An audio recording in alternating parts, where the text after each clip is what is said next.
The Time Out for Mental Health podcast is where we speak to sports figures about their experience with mental health issues related to depression, masculinity, and suicide. These sensitive topics are often swept under the rug, as detailed in my new book, You Don't Have to Swallow Your Gun, a simple book for men about depression, masculinity, and suicide. Men in particular need support to ask for help when they feel off and don't know what is really going on with them. If they don't seek help, their behavior can turn dangerous, including alcoholism, drug and pill addiction, anger, fighting, violence, and in some cases, death by suicide. On the podcast, we want to uncover these issues so men can live a happy and healthy life, even though they do suffer from mental health issues. Our guest today is my good friend, Mark Mangiola, who has one of the most keen and savvy business minds in our country today. Additionally, Mark has been a volunteer high school coach for close to 10 years in track and field and cross country. We're honored that you're sharing some of your time with us today, Mark. How are you doing? Good, sir. Thanks for having me. It's my pleasure to sit down and chat. Glad you're here. Mark, how do you manage? You work at a high level of expertise in the business world, and then you coach track and field at high school level. How do you gear up and balance those responsibilities? Well, first and foremost, the coaching at the track and field cross country, and I actually do some speed and strength for the football team, is an outlet for me. It's my therapy because I have the opportunity to spend time with really good kids, both guys and gals, who they're in high school, they're struggling with everything from where do I go to college, what am I going to do with my life? And for them, track and field is an outlet. For me, it's an outlet. And we all seem to bond together with a smile on our face. As you know, track and field is a fairly collegial sport. It's not nearly as intercompetitive at a school level as would be football or basketball. And everybody is welcome to be on the track and field team. So we field, if you will, teams as many as 160 kids. Oh my God, that's great. So for me, that's therapy, to be able to spend my afternoon on the track with a bunch of good kids who are just trying to help figure it out. And at the same point in time, they're helping me figure it out. That's great. Go ahead. Go ahead. I was going to say, from a work perspective, the part of my career was over by the time I was 45, because we knew each other in the cable TV days, which we were in a high growth business. We were young. We were swept up by the rocket ship itself. So talk about being lucky, right? Yep. I was able to move up here and do a couple of startups, one which was not very successful and caused a lot of pain, and another one which was very successful, which allowed me to go, you know what, I think I'm going to coach track and field, and maybe I won't go back to work. I did go back to work, as you know, because I don't think Cindy would have wanted me around the house. So the combination of being able to work without having the pressures of being a manager and coach track and field has been a blessing. Great. Well, you mentioned work, and I noticed, which I didn't know until the other day, that you started working as an engineer at Time Warner Cable. And then you were promoted to positions in marketing, and you were president of a division. And that's just the beginning of your business career. So I got to ask you, how did you switch from engineering to marketing to president of a division? Those are totally different skill sets. The engineering piece was really an offshoot of an uncle, my dad's brother, was a physicist, worked at the Brooklyn Navy Yard. And when I was growing up as a kid, I'd spend a lot of time with him. So I'd like to tinker. I'd love the mechanical engineering side of things, if you will. When I was after I didn't complete my degree at St. John's. I was a junior when I figured out two things at St. John's. One is I wasn't going to I wasn't going to be on the Olympic team for track and field. And I wasn't going to get picked up by a professional soccer team. So that sort of said, what do I do next? So I came out to California and I finished my engineering degree at Long Beach State. And when I did that, my uncle, who was running a big chunk of the military, got me an internship at McDonnell Douglas, which was a military contractor at the time. So I spent some time there learning how to be, for no better term, a practical engineer. One of my mentors and best friends, who's now 85, a gentleman by the name of Larry Greenberg, Larry said to me, what are you going to do? And I was ready to do one of two things, either go into aerospace, which was big in the late 70s, or actually join the Marine Corps, because that's a lot of the work I was doing. And he said, why don't you do cable TV, which is what he was doing at the time. And I said, as what? And he said, well, I'll bring you out to Wisconsin. We're going to give you the title of assistant regional engineer, but we'll figure out what we'll do with you. And I made the move. So the title of assistant regional engineer was a euphemism for learning the business and shutting up and standing in the back, which is what I did that really well. And they promoted me to general manager after 7 or 8 months because they just needed bodies. Yeah. So it was, as you know, we were growing so fast. They said, we're going to put you into a management training program as a GM in a beautiful town called Eau Claire, Wisconsin. And that's how I started my career. I was rebuilding the cable system there when they said, get out to Orange, California. Orange has a lot of problems, and we need somebody who understands construction, mechanical engineering, and oh, by the way, you're the GM.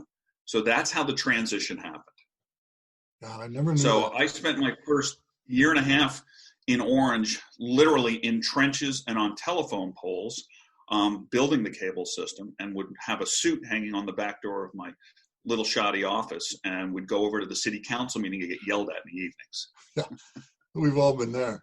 All right, so then you go on to work at some technology companies. Excited Home was very successful in the go-go days, and now you're focusing on venture investments and venture capital in the tech sector.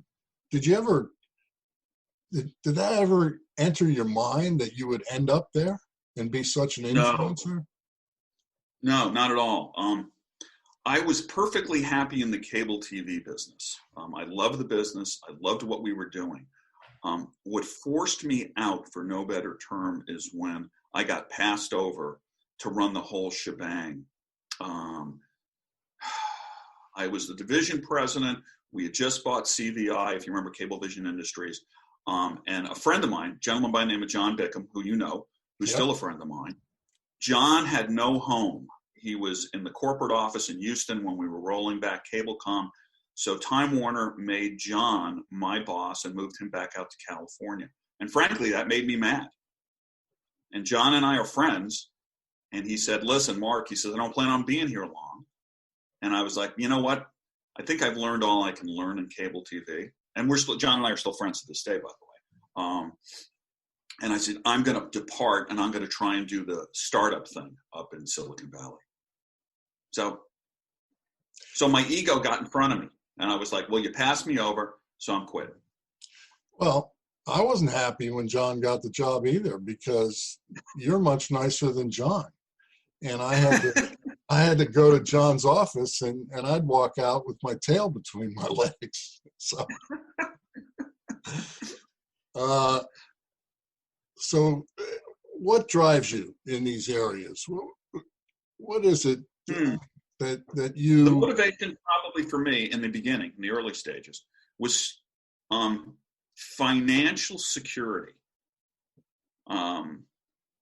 I grew up in a lower middle class house. My dad was a milkman. When the Teamsters would go on strike, all of the aunts and uncles would come and bring us food and stuff. And I would look at that and go, I do not want to be in that position. Now, my parents never showed fear, but I would look and go, that scares me. So for me, what drove me all the time was financial security. And how would you describe your style of business that you use in all of your work? Is there a central message that you try to get across, or how do you describe your style? I try to be the dumbest guy in the room, which means I hire people a lot smarter than me to sit around the table. Knowledge experts, if you will, in each of their domains. Rob, Marianne. I would hire people who were better marketers than me, better engineers than I was, Barbara, better financial people than I was. And I've always maintained that. My job was to be, for no better term, the orchestra leader, to sit down and decide we were going to play Brahms or Beethoven, but let the principal violinist, the principal pianist, really run the show, be the stars. So if anything, it's hire the best people you possibly can, park your ego in the back. You don't need to be the known person. I never cared to be anyway. And then set a game plan. The game plan for me was always, the P&L was my, profit and loss statement was my scorecard.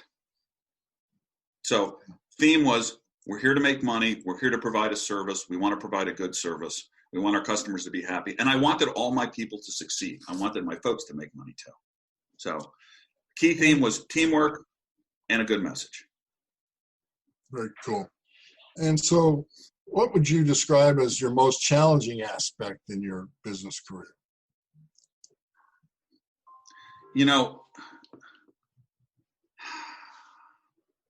Probably at home. And when I first got to At Home, it was this, and I was a VP of operations. I had ops and engineering reporting into me. And the biggest challenge was working with people who were adversarial towards the cable industry. Ugh. And I was a cable guy. Right. So Dean Gilbert, and I think you know Dean. Yeah. Dean Gilbert, who's my neighbor. He's right over the hill, by the way. Dean Gilbert and I were the cable guys who were constantly trying to control the Silicon Valley guys who thought they were much smarter than the John Malones of the world. And, in the end, John Malone won. I don't think he lifted a finger. As always. So that was my chance. And if, Cindy would hear me say this, I'd pull my hair out. I go, first and foremost, I was making more money than I ever thought I would make, because we went public, the stock was trading high, blah, blah, blah. And I hated my job. Oh, what a story. So that was the challenge. The challenge was, I'm now the adversary in my own company because these guys don't quite get who our partners are. Cox, Comcast, TCI, Rogers up in Canada. And they think they're treating them like little children when in the end, they're just going to pull the rug on us. Conversely, so that was highly frustrating. Conversely, what was the most gratifying part of your career? Cablevision of Orange, believe it or not. A little cable system that could. When I got there, everyone was panicked in Orange County because most of the cable operators were, 14, 15% penetration. Nobody believed in cable TV. You know this. You know the story. You were there.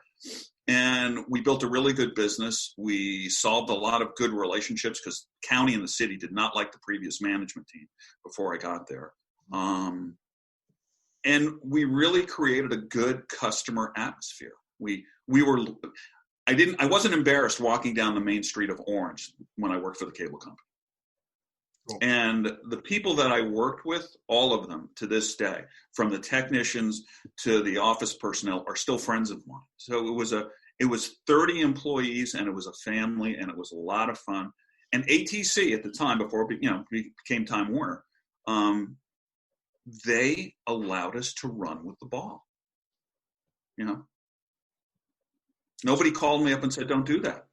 It was a wonderful job, an unbelievably good way to learn how to be a business person and a good manager. And I attribute all of that to Time Inc. / ATC, not AT&T. Not so fast, my friend. Yeah. So any part of your career, did you come home and you're just shaking your head and you're saying, oh God, this is really hard. This is exasperating. It's tough. And did you feel like this was just too challenging? When the first startup I did up in Silicon Valley was a company called Positive Communications. And when I went up to take the job, the largest venture capital firms in the Valley were all investors in this company. So I figured, what could go wrong? Kane and Partners, who I eventually went to work for, Kleiner Perkins, one of the big boys, Sequoia, another big boy, Menlo Ventures, big boy, and TCV, Technology Crossover Ventures, which is right now probably almost a PE firm. It's so big. So I thought, well, I got all these big investors sitting around the table. And they said, oh, everything's in shape. It's fine. It's this, it's that. When we got up there, we figured out very quickly that the business wasn't what it was crocked up to be. There were numerous problems all over the place. I won't go into all the problems, but just lots of things going wrong. And the company was, frankly, burning through more cash than the investors let on. So within 7 or 8 months, we were up against the wall. And I came out of cable TV, had a big safety net. If I needed money, there's the big mom and dad back in New York will send me $1 million. Well, the VCs are loan sharks in khakis. I know I became one. So they wanted to squeeze every nickel out of this thing. And in that, I was sweating payroll, trying to figure out where that next dollar was coming from, trying to keep vendors happy. And it just was a nightmare. And I would pace at 3:00 in the morning going, I got to make payroll next Friday, and I'm not sure I got enough cash in the bank. That renegotiating $30 million in debt at the time, which I had never negotiated debt in my life, and walking into banks and playing chicken, that was a good scare. I didn't show them how scared I was, but it was when I got into my car and turned it on, I was like, deep breath, and one of those. So I was in deep, and I knew I was in deep. I was doing things I was playing right field when my previous experience was bat boy. Yeah. So that's tough to deal with, and you must have. Did you ever bring that work home with you, and did it affect your feelings, emotions, and affect your wife or kids? I would say probably not. Cindy may have a different story, but I would say probably not, because to me, the kids were young enough back then where they were kind of the outlet for me. If I could get home and put everybody in the car and go ride the small gauge train around Tilden Park outside of San Francisco and look at the Back Bay, and get an ice cream cone by the carousel, that was my calming effect. Sure. And so if anything, once again, they were my therapy. Yeah. Great. So my family, where I came from, mom and dad, I grew up in Mayberry. Mom and dad were very chill. Like I said, when my dad was on strike, there was no money in the house. I never saw fear. I never saw concern. Now, they did a masterful job of not showing it if, in fact, they were feeling that way. So let me ask you about your father. How would you characterize him as a man? Well, if you look behind me, you see all of those are pillowcases that were given to parents of guys who were drafted or joined the Army Air Corps, Navy, Marine Corps during the Second World War. So that's my dad and all my uncles' stuff up there. Not all of them, but most of them. They were all World War II vets. They were all immigrants. They spoke Italian before they spoke English. They were tough guys. My dad, one of them. Tough from a standpoint of, I knew every one of them saw action. My dad was in the Pacific. He was at Peleliu, Saipan, and Okinawa. He was in some pretty nasty places. My Uncle Joe, the one who became a physicist, was actually an Army surgeon when he decided he didn't want to practice anymore, and became a physicist. He fought through France into Germany. He saw a lot of bad stuff. And the Army Air Corps' Uncle Bruno, who was a bombardier on a B-17, and he actually made it. He flew 30 missions. So seeing these guys on Sunday sitting around the table having after church, having their scotch and their anisette, and all the women in the kitchen preparing an Italian meal is how I grew up. And there's this balance of these very tough men my heroes, if you will, who all fought in the Second World War. And then there's these women who would chase them out of the kitchen and out of when they were ready. And you realize the Italian women actually ran the show. So my dad was a tough guy until my mom said, go do this. And the typical matriarch Italian household. And I would work on the milk truck with my dad when I was 14 and 15, going delivering milk in the Bronx and in Brooklyn at 3 o'clock in the morning. So going with dad was always an adventure. So my hard work, show up on time, don't screw off. Those were the messages that I got. And when I'd be delivering milk with him, at 4 o'clock in the morning and it'd be cold and rainy, he'd smile at me and he'd go, your Uncle Joe and your Uncle Bruno in bed right now because they went to college. So would you say he was tough on you, or would he be on the softer side with feelings and emotions? How would you? He's tough from a work ethic standpoint, but at the same point in time, very Italian, especially his side of the family, which was always hugs, kisses. There was always I'd be in the cab of the truck with him, and he'd grab your leg and he'd squeeze it and he'd laugh and he'd punch you in the arm and he'd tell jokes. So it was that combination of be a good guy, do your work, do it well, but have a sense of humor, enjoy your life, because he always enjoyed his life. Yeah. That's great. And did he ever talk to you about what it is to be a man and what masculinity was? It's funny. No, and I'll tell you why, because I saw the examples every day. I saw his work ethic. I saw how the funny part is how he treated my mom. And I used to tell my wife this, which was, he would come home, he'd go to work at about 2 o'clock in the morning, he'd come home about 2:30 in the afternoon. And if we were home, he would come in and visit with my mom in the kitchen. My mom would usually be making something, typical Italian household.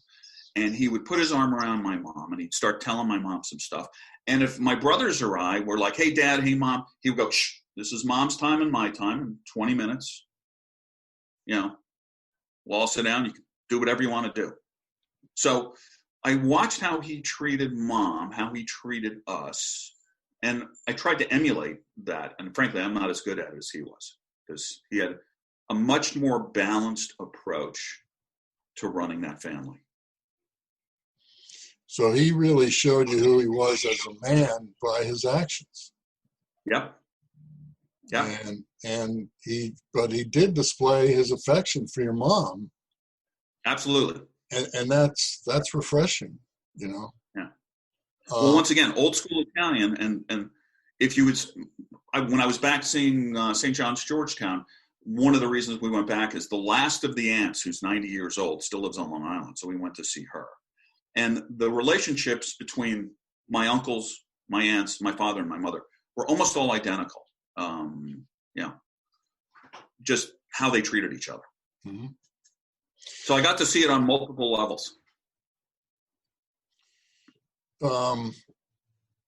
Did you ever display any risky behavior as a child growing up?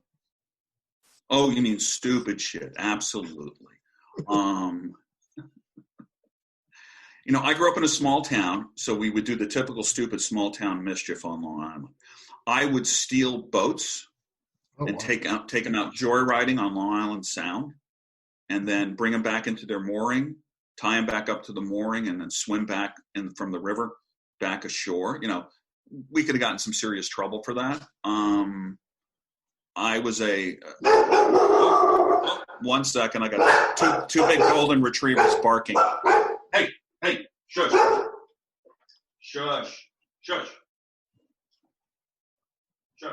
quiet. Hey, quiet. Sorry about that. That's all Golden right. retrievers, they sound tough, but they're not. I've had them. I 14, 15 years old, I saved up my money. I was working at the Sunken Meadow State Park and bought myself a motorcycle. So I did some very stupid things on a motorcycle. I never did anything like, it's funny because my dad used to say to me, I know you're going to drink and you're probably going to smoke pot. You just call me and I'll come get you. That's great. And I would go down with small town on the Nesquaw River on Long Island Sound. We would all go down and drink heavily, smoke a little pot. And I would call my dad at 2:00 in the morning from the phone booth. And he would come and get me on his way to work. And then drop me and my friends off at their houses. And just, so I had that relationship. And so that kind of behavior I didn't do. But stuff where, a couple things I did on a motorcycle, I'm surprised I didn't kill myself. Joyriding people's boats. If the owner of the boat caught me, my ass would have gotten kicked. One of the things I mentioned in my book is that, it's tough for men, whether they know they are depressed or not, or have other mental health issues. And when they don't get checked and taken care of, that's when risky behavior shows up with either drinking or drugging or violence, domestic abuse, and stuff like that. And excuse me, I'm going to shut my door. And I'm encouraging them to ask for help, and that their belief in masculinity norms sometimes holds them back because they've been taught, hey, be a man, you got to toughen up, and I don't want to hear your whining and complaining. Now, you've had some health challenges in the past few years. Once you felt that there was something wrong, did you ever hesitate to ask for help? No, as a matter of fact, I was misdiagnosed for about 2 to 3 years. Part of neuroendocrine cancer is that your stomach is off. You just are. A little bit of heartburn, a little bit of diarrhea, just bad stuff. And it would come and go. And it's very hard to diagnose.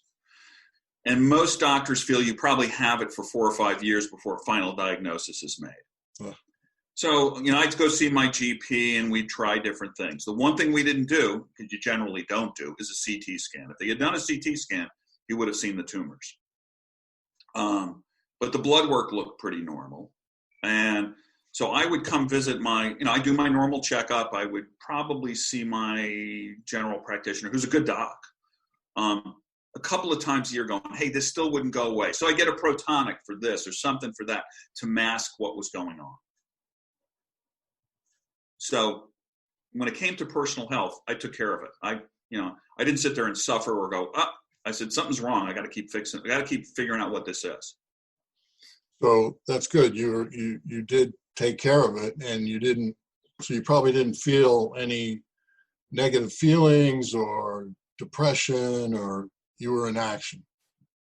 Well, I was in action until my duodenum literally burst, which almost killed me. And then I woke Cindy up at 4:00 in the morning and said, I never forget it because I like to keep my sense of humor.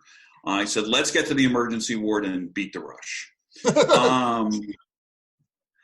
So I don't remember much. I remember getting into the emergency ward, them starting to do tests, getting admitted into the hospital about 8. They had me drugged up pretty well. I remember the haze around when they brought the kids in because they weren't sure if I was going to make it or not. I remember seeing the kids look down at me and a nurse with a mask. And the next thing I knew, I was in an ICU. And that's when they said, you've got neuroendocrine cancer. The doc who I knew said, with his Texas accent, you got a tangerine in your liver and you got some dingleberries hanging. And I cut those out. Then I was like, well, what is he talking about, dingleberries? And he said, you had a hole in your duodenum or duodenum, depending on who you talk to. And I repaired that, but I'm not sure if I got the margins. And you have sepsis because of all the shit that's spilled into you. So that's when you get scared. that's when you're like, okay, and I'm scared because I'm thinking, do I have everything in order? If I don't make it, is Cindy and the kids going to be okay? All that shit goes through your head. And that's a little scary. And that's where you feel kind of vulnerable, because you can't be this tough, go get 'em manager guy, because you are no longer in control. But you had taken action up to that, and then you knew what was going on, and so you've been dealing with it. So now you have a couple children. How would you characterize yourself as a father of your children today? Easy, tough? No, I'm a pushover, but I would give myself probably a B if I had to give myself a letter grade. Because one of the things you try and do as a dad is you try and steer them away from your fear. It's like, I was always financially afraid, security, blah, blah, blah. Both my son and my daughter could care less. And they're adults now. My son, he's a great guy. He was a really good high school basketball player. He was all county, probably could have been a college player, but decided, I don't want to do this. And him and Cindy played volleyball, as you know, for USC. So we were both college jocks. And we said, hey, okay, fine. Just go to school and get a degree and do whatever you want. But I was also the guy who was on the basketball court with him when he was younger, pushing him and pushing him and pushing him, which probably was a mistake, because I'm sure I didn't do that to any of my track and field kids. So, and I doubt very much if his jump shot or his ability to go left or dunk the ball had anything to do with me pushing him. So that's the lesson learned. My daughter, on the other hand, and thank heaven Cindy, is an MFT.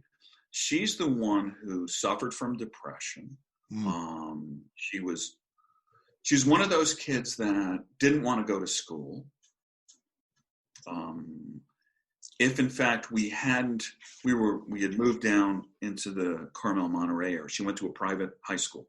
If she had gone to a public high school, they would have thrown her out, because she just didn't go.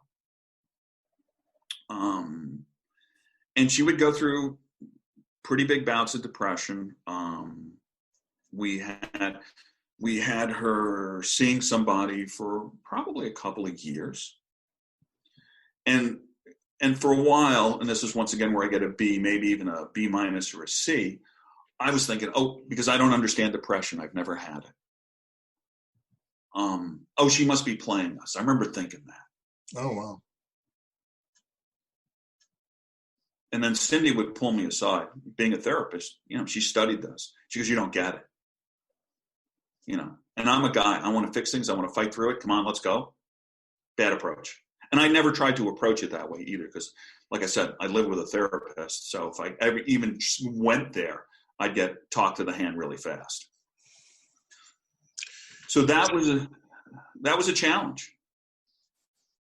Yeah, I can relate. The reason I wrote this book is because I was misdiagnosed for many years, and I have severe depressive disorder that's reoccurring.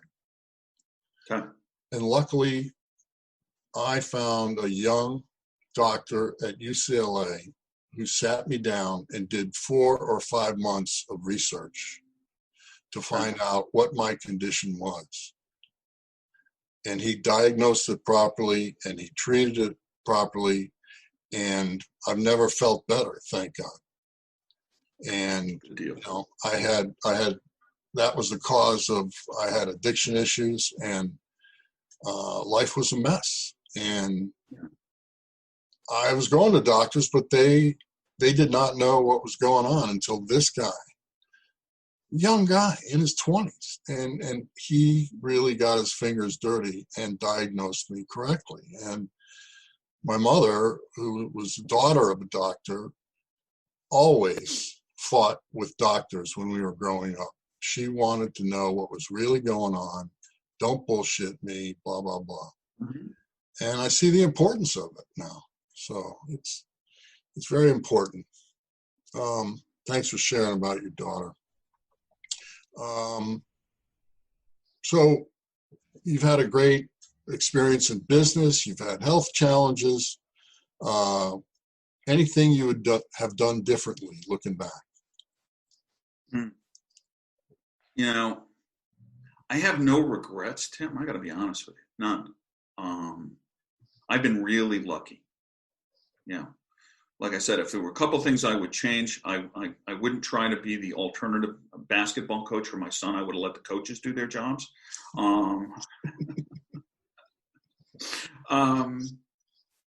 And when it came to Nicole, I probably, I actually feel bad that I thought, well, maybe she was playing us because I didn't understand the disease. Just didn't get it. And from a behavioral standpoint, I don't know if you're familiar with an Enneagram. Yeah. It's, Myers-Briggs to the 10th power, if you will. Right. My wife uses those all the time, and she now has me using them in the business world. If I had done when I did my Enneagram and I saw what I was and blah, blah, blah, if I had done a better job of self-assessment, I probably would have changed some of my style plays, pure and simple. Because, as you know, you're older now, you're smarter now. You look back and you go, was the behavior that I exhibited in my 30s and 40s necessary to get what you wanted? Some of it probably wasn't. Did you sweat some of the small stuff too much? Probably did. But if someone said to me, you could get a carbon copy of your life right now, I wouldn't really change much except for those few things. But like I said, no regrets. And the telltale question I ask anybody I'm interviewing is, with the exception of the folks that you had to fire for cause, would they come back and work for you again? That's how I judge myself. Mm. Well, you're a better man than I, because I had to fire a lot of tough situations. So my answer would be no, because Fox was brutal. I mean, what can I tell you? Well, and and it's funny, I know Fox was brutal, still is brutal, because a couple of my companies do business with them. Yeah. And that's one of the reasons why you heard me talk very highly of ATC and Time Warner. Yeah, sure. Yeah, because the culture was just a nurturing culture. Cindy and I both came from that culture. We always sort of lament, well, not as much anymore, but how those were the fun years. Absolutely. Absolutely. You probably had him at Prime Ticket, working with Tony. Prime Ticket, Cox, when I was working on the cable side. Yeah. I mean, Cox was great. They taught me the business. They couldn't do enough. So, as a matter of fact, after dealing with Cox, Comcast, my own company, Time Warner, but I dealt with everybody at home, I can honestly say Cox was the best company to do business with. Yeah, they were straightforward. Yep. So you've got, based on what you said here, you've got a pretty good handle on what it is to be, what is masculinity and to be a masculine man. So how do you describe masculinity? Well, first and foremost, you got to be comfortable with being vulnerable. And that takes a little bit of time to get there. Yep. But you have to be comfortable with being vulnerable, telling people how you feel and not being ashamed of it. And I'm pretty thick-skinned. I grew up with brothers, not a gal in the household. Fist fights ensued over the last piece of chicken, so you can imagine how I grew up. So relatively tough guys, but because of the Italian upbringing and because of the matriarchal family, we were expected to express ourselves, whether it be a hug, a kiss, I'm disappointed, what can I do? Almost a little bit of Jewish guilt, if you will, also thrown in for good measure. And that is, to me, masculinity doesn't mean, beating the chest and look at me. It means, and once again, this comes from both my mom and dad, which is being a mensch, allowing other people to enjoy themselves in your presence, and being part of this egalitarian team, for no better term. You don't have to be the alpha male. I never felt that way. Refreshing. Absolutely refreshing. You've had an amazing life so far. How would you top it? I'm about to retire. As soon as I'm working for healthcare benefits right now. To be honest. Seriously, the companies that I work with, they pay for my healthcare benefits. I hardly even take a salary from these guys, and they're good to me. And I coach their CEOs and I coach their executive team. Headspace is a company you may be familiar with down in your neck of the woods. Yep. I coach their engineering and technical teams. I have this blessed life. I get to spend time with really smart people, impart some of my knowledge, listen, almost be a therapist for no better term for execs. And I come back to this beautiful ranch overlooking the Monterey Bay, quiet. My big challenge is whether or not I just killed the rose bush I planted. I have 450 Pinot Noir vines in the front yard. I make some really crappy wine. I mean, it's there's no way to top just the serenity of where I'm at right now. And I look up every day, Tim, and go, thank you. And when you've got cancer like I do, you have to enjoy every day. You just do. Because you're not sure with the next scan if you got a whole different scenario on your hands. So I look up every day, go, thanks. I go out and enjoy the sunny day. I try not to kill plants. I play with the golden retrievers, and I enjoy myself. By doing not a lot of anything. Right. Well, your story is quite remarkable. You're a self-made man, courage, bravery you give to your community, a true role model for our world today. We are honored to have you today. I look forward to continuing our dialogue moving forward so I can learn from you and I can help others. Thanks again, Mark. Anytime, Tim. Anytime. Listeners, please be on the lookout for the Time Out for Mental Health podcast where you get your podcasts, and keep your eyes out for my new book, You Don't Have to Swallow Your Gun, a simple book for men about depression, masculinity, and suicide.